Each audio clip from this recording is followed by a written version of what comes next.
Welcome, everyone. We're doing this unrehearsed, by the way. Thank you for being here. I'm very touched by all the people who are here tonight. I'm really curious how many of his ex-students or former students are here? Any of you recognize me from back in the day?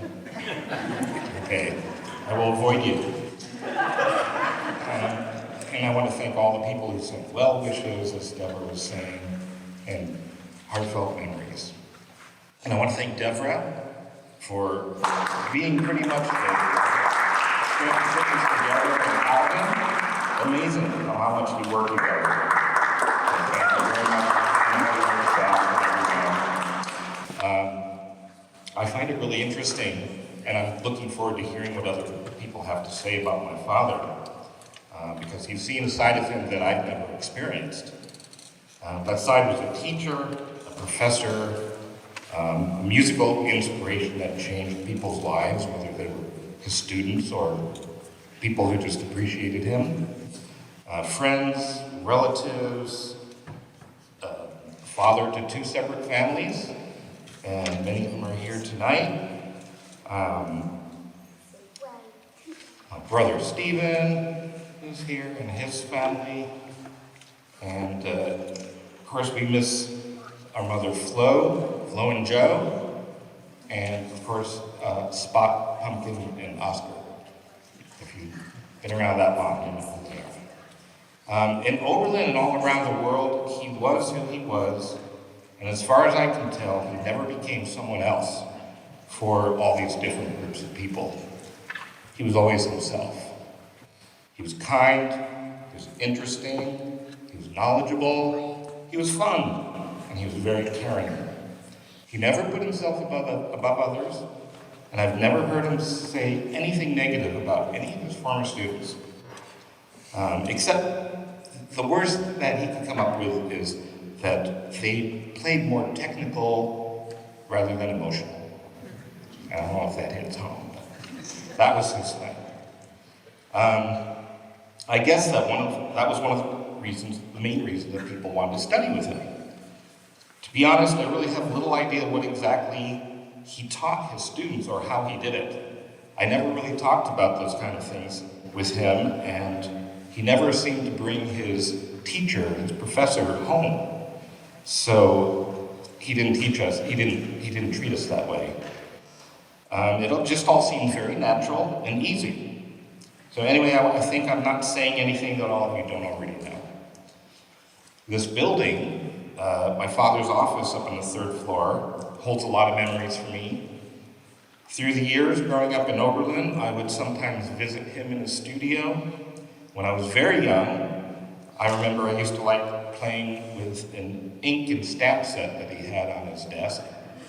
And I remember being really impatient, waiting for him to finish practicing the same musical phrase over and over and over again. And I wanted to go eat or go home. And as I got older, I found that the third floor bathroom down the hall was one that almost no one ever came into, and I could always have complete privacy. And it was just a nice thing to have when your father works in that building. I remember the scary elevator that was very noisy, and it didn't seem to stop right away like it was supposed to. Yeah, I think it's still like that. Some of you here might remember me crawling all over the floor in the student lounge over here where the vending machines are, and scrounging for coins. And I almost always found change, and I think some people probably tossed money there knowing that I was going to be there, just so I would find something. So thank you for that. My father never reprimanded me when I did that, and he just thought I was a pretty cute kid. I took Suzuki violin lessons in this building. I took piano lessons from his students, and I was one of the children in an opera. I don't know if you remember the Globalinks, but I went and learned my part there, and to me this was just a place where my dad worked. Over the years he was here, I remember growing up with many parties and gatherings at our home, lots of music being played, lots of laughter, lots of noise, his students and colleagues and friends. My sister Leslie, she was much more involved with the music and socially with the people who would come over, and she spent time getting to know a lot of you, more than I did. But that's who she was. She was able to carry on conversations at a level that at the time I didn't find very interesting. My parents never sat me down and tried to teach me about the different music and composers of classical music. And honestly, to this day, I know little more than the name of a few composers. But I do recognize the music, sometimes in very surprising detail. And because I was immersed in that musical world, whether I liked it or not, I feel I definitely picked up some musical talent, as my brother did. He always said I had perfect pitch. I think I was more like close to perfect pitch, but I don't know. He seemed to think so. I remember when I was forced to take piano lessons as a child.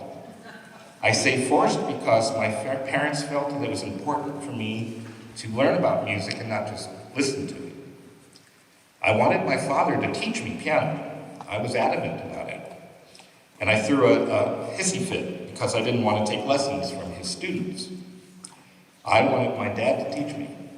And he flat out told me one day that I wasn't good enough for him to teach me.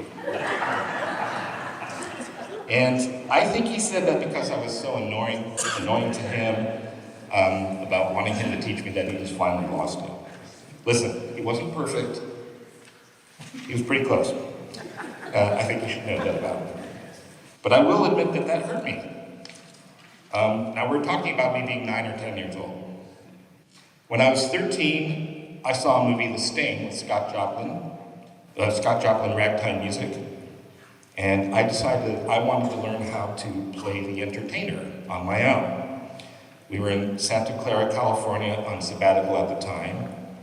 And I wanted to show my dad that I was good enough to take lessons from him. So I learned the entertainer, the Maple Leaf Rag, and Solace on my own. One single note at a time, one hand at a time, until I could memorize and play the entire song. I couldn't sight read, but I could memorize it. And I did. I think I was pretty good. But I think I impressed the hell out of my dad, and he was very proud. And I thought that was pretty good payback. I don't know if he ever regretted not teaching me himself, but at least I got to show him that I could play if I wanted to, and I wasn't just a poor example of a student to his students who were trying to teach me. And I think this was a testament to growing up in a musical family and being exposed to classical music while I was still in the womb. Music was just part of who we were as children. Another side of him was his devotion to family. His brother and sisters, and his wives, and all his children. He loved family. His nephew and nieces are here tonight, which is a testament to his devotion to family. He made sure we visited family at least twice a year and made the long drive to New York City and back.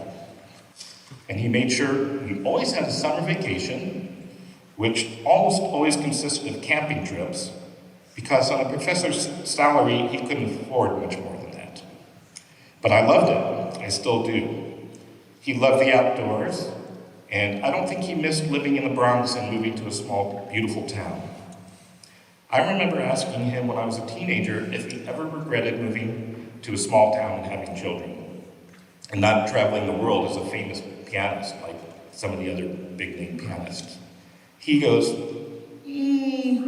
nah, no, not really. I could sense a little bit of hesitation there. He said he considered going into some kind of science when he was younger, like being a physicist or astronomer. And then I asked him if he would do it differently if he didn't have any kids. And he thought about it for a moment, and he replied, no. I love what I do. I don't have any regrets. And then he laughed, the jovial guttural laugh that he had. Sorry about this. I could go on and on, but this is far too much to share. I just thought it would be interesting to see another side of him that his students and colleagues and friends didn't experience. His world of music was very different than the world I grew up in, but he didn't mind. In fact, he loved it. He loved to see his children live as we wanted to live and experience the world as we wanted to experience it. And sometimes I admit I've made things easier by being pushed. Sometimes I must admit I might have made things easier being pushed to be a certain way and succeed in the ways he wanted us to succeed, but that wasn't who he was. He was pushed as a young child to pursue music because his father saw talent in him, and he didn't want to do the same to us. I know I said earlier that he had forced me to take Suzuki violin and piano lessons, but it was only for a little while, and I did actually learn to read music and play music with others and have that experience. And it's mostly, definitely helped shape my life and my brother's life, who's made a career out of being a musician. But he never forced me into any career or lifestyle. He just wanted me to be able to relate a little bit to his world. And I think in some ways, this is how he wanted all his students to be. Thank you.